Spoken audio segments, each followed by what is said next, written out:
In Fontaine, the image of justice is perceived to the highest degree, which can be undeniable when considering what the nation excels at in the first place. Though some take the action of enforcing justice and the law to an entirely different level.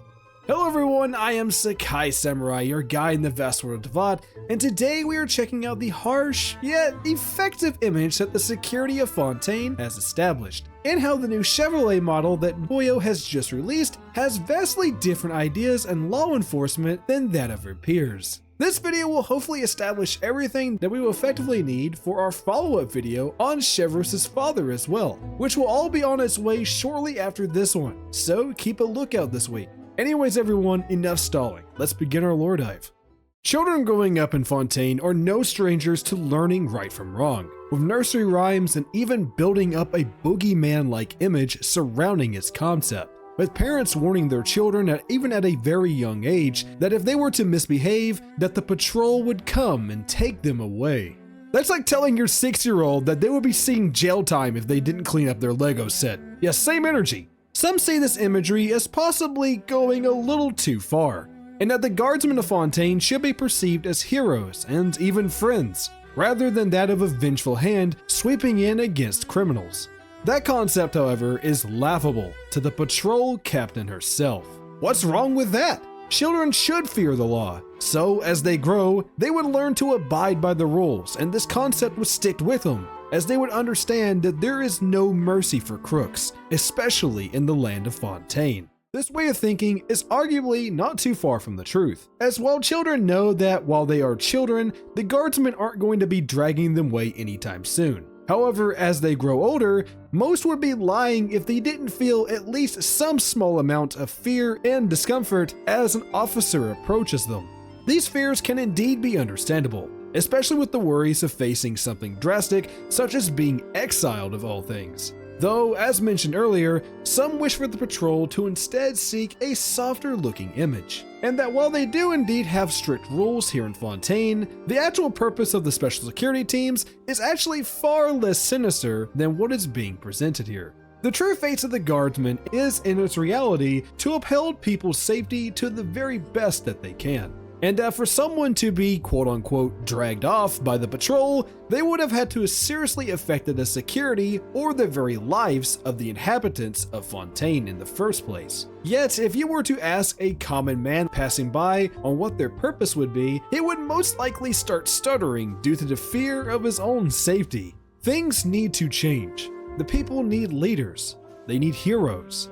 They deserve to understand that we are there to help them, not menacingly watch over them.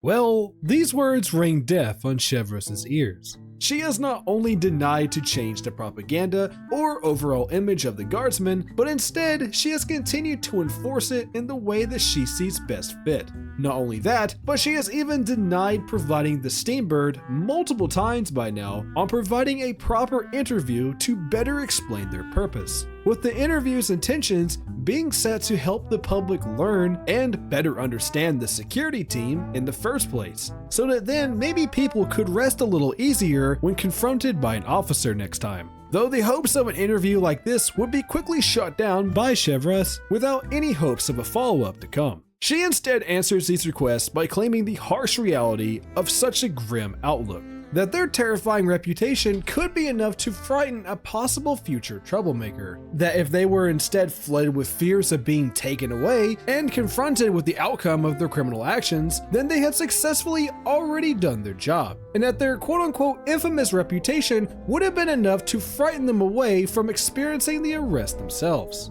Though this questionable attitude from Chevreuse goes much further than just that.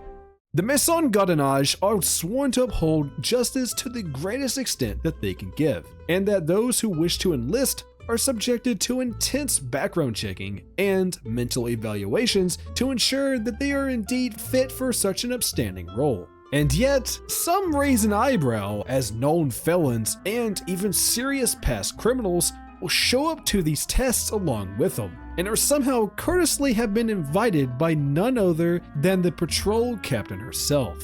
Some would see this action to be incredibly unprofessional, and that even reasonably dangerous to begin with. Though Chevreuse sees a different outlook in these past troublemakers. She understands that criminals get around and that they know each other, that they understand hotspots, and even tactics that many guardsmen are simply going to have no way of possessing. These hardened criminals are not here to take away their jobs, nor are they here to enforce them.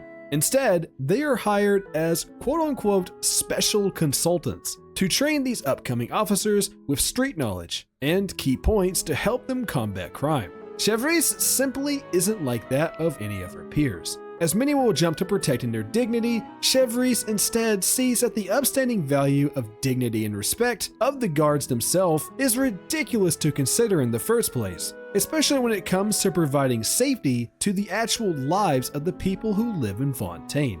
This is something that her father had taught her. Hopefully this all gives you a better idea of not only how the security services of Fontaine operate, but also give you a better glimpse at understanding the much more hardened and honestly fearful ideology that Chevreuse relies on in her strategies. If you guys liked today's lore dive, by all means make sure to check out all of the other awesome lore content over on the channel, and make sure to drop your thoughts on Chevreuse's leadership down in the comments section. As for our next video, we'll be continuing into revealing and understanding the story of Chevreuse's father. If you made it this far and want to ramble about lore with us, or obsess about your waifu, or most notably, Dia's abs with the rest of us, the Cult of Dia Discord server is always open for more samurai, with the link being right down in the comments so you can join at any time. Anyways everyone, I shall see you in the next video. Till next time, samurai.